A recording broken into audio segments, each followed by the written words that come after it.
Mocking them. And this really happened about 2 weeks ago. Their pearls were fake. These pearls are real. At the center of each one of them is a little bit of grit. And around that grit grows a beautiful pearl, luminous, and will defeat Donald Trump. Yes! So, for those who don't know me, I'm going to tell you a little bit about myself. I'm going to tell you then why I'm running for president, and then I'm going to tell you why I'm going to win. Okay? Good. All right. So, for those who don't know me well, I got my start in politics in upstate New York a long time ago, when I was about 10 years old. And the first campaign headquarters I ever went to was with my grandmother.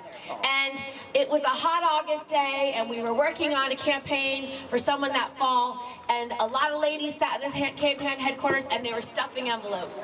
And they had cotton shift dresses on, sleeveless, and as a 10-year-old girl, I'm mesmerized. I'm watching them, I'm looking at their arms, and I'm watching their arms jiggle back and forth as they stuff these envelopes. And in my brain, I'm thinking, I want to be just like them. The more I wanted to be doing it full-time, so that's when I finally decided I want to do public service full-time.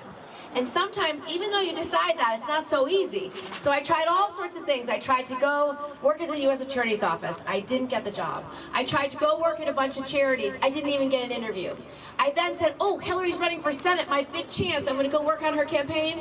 I had no relevant experience. And so I couldn't find my way until I went to this one big Dem event, and Andrew Cuomo, the Secretary of HUD, was talking about public service being important. And so I trot up to him afterwards and I said, well, Mr. Secretary, I think politics is an insider's game and I don't know how to get from A to B. And Andrew, being provocative, said, well, will you move to Washington? Now, I had no intention of ever moving to Washington. I had this really nice boyfriend and a great job, but I said, yes. And so, sure enough, I get invited for an interview a couple days later.